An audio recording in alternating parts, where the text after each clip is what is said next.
Coach Corey Wayne, and this is my video coaching newsletter. And the topic of today's newsletter is the games that women play. We're going to talk a little bit about the tests and the things that women do and say to test your strength. Now, the thing we got to understand is, like, why does a woman test? I mean, a woman bluffs to test your strength. She wants to see what you're really made of. And whether you've been dating somebody for a couple of weeks, or you've been married to her for 5 years, or you're talking to a woman that you just met 30 seconds ago, women can't help but constantly test your strength to see what you're made of, because they're looking for signs of neediness, insecurity, or traits that you may be a guy that's a stalker or a potential abusive boyfriend. And so they're always looking for little signs and little tells. And I go into extensive detail about these. I mean, there's literally hundreds of little things that women do and they say to test your strength. And I go into detail of this in my book so you can learn to recognize this behavior. Because when a guy, like for me, when I was learning this stuff, and I mean, you'll see here in a minute when I go through this email that I got from this guy, is that we can become totally overwhelmed by our emotions, our feelings of neediness, insecurity, doubt about ourselves. I mean, human beings, we have two primary fears. The first one is fear that we won't be loved, and the other fear is that we fear that we're not enough. In other words, we fear that we don't have what it takes within us to accomplish something that we want, or to attract the ideal lover into our lives. And so, like for me, growing up in a household where I'd never learned how to in a healthy way, to interact in a relationship with a woman, just because of the fucked up, dysfunctional family that I came from. And so I had to learn all of these behaviors, and I learned them as an adult, whereas if I'd have grown up in a healthy household where mom and dad are totally in love with each other, and plus they understand how to communicate like adults, and they understand things that only 3% of people that are in relationships actually understand, then I would have turned out perfect and you would have never known who I was, because I wouldn't have had all these things that I had to overcome. But what's cool, or I say what I like about what I do, is that I can read an email from a guy who's going, I know exactly what he's going through. I know exactly what he's feeling. I know exactly what he's thinking. And I know exactly the mistakes that he's going to make before he even makes the mistakes. And so I can see these things ahead of time. And so when I'm giving guys advice, it's because I've already been around the block 100 times. In one particular situation, I've learned the hard way that their behavior is going to get them rejected. And at the end of the day, there's an old saying, you can lead a horse to water, but you can't make him drink.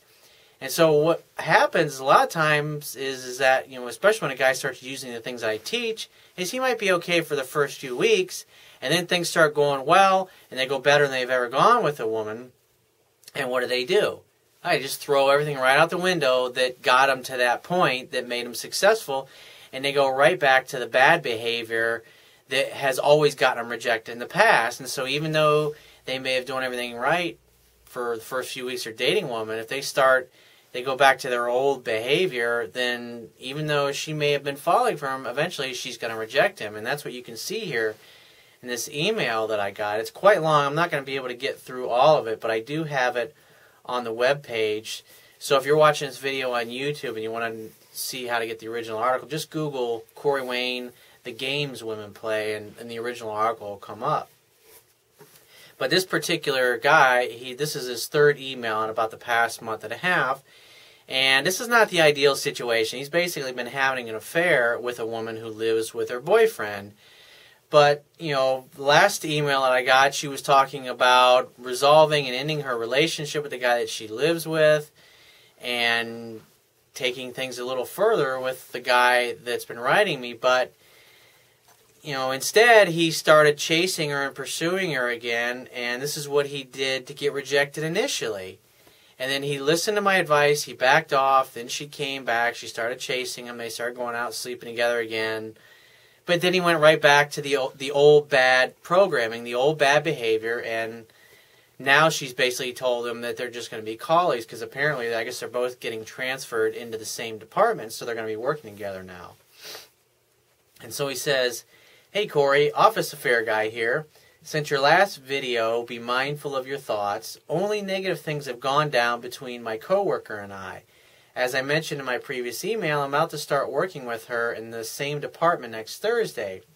I had felt she wasn't totally comfortable with that. Neither was I, by the way, but it wasn't our choice. Still, I felt it could be nice as long as we kept our cool around other coworkers." Well, I would say she doesn't seem to have a problem at all keeping her cool, but you're the one that's totally been coming unglued and is showing absolutely no emotional self-control at all. And if you can't control your own emotions, women are going to run from you like the fucking plague. So you need to get your shit together and do the right thing, because if you don't exercise self-control, you're always going to get rejected and you're going to be a very lonely single guy.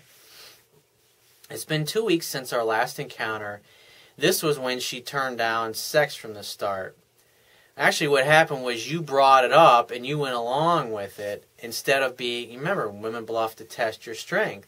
But the reason she was backing away and testing you is because you were still exhibiting needy and weak behavior, and so she's going to continually test you to see if these assumptions that she has or feelings or suspicions about you and weaknesses that you have are correct or not. And obviously she tested you and you failed them.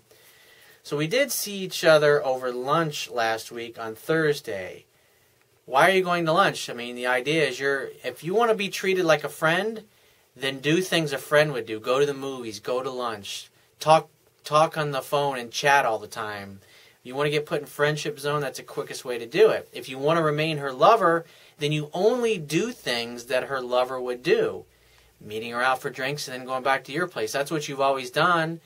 Rinse, repeat, recycle is what I always say. I mean, you had a strategy that was working, and then you just threw it out the fucking window and went back to your old ways. I mean, it's your life, dude. You can do whatever you want. I hate seeing people hurting and going through pain unnecessarily. I mean, I've already been through all this shit. I mean, I write about it so you guys don't have to experience the same things. So he says, since then, nothing. I've tried to take her out twice in 8 days, and both times she had a thing to do and couldn't make it. The first time was 8 days ago.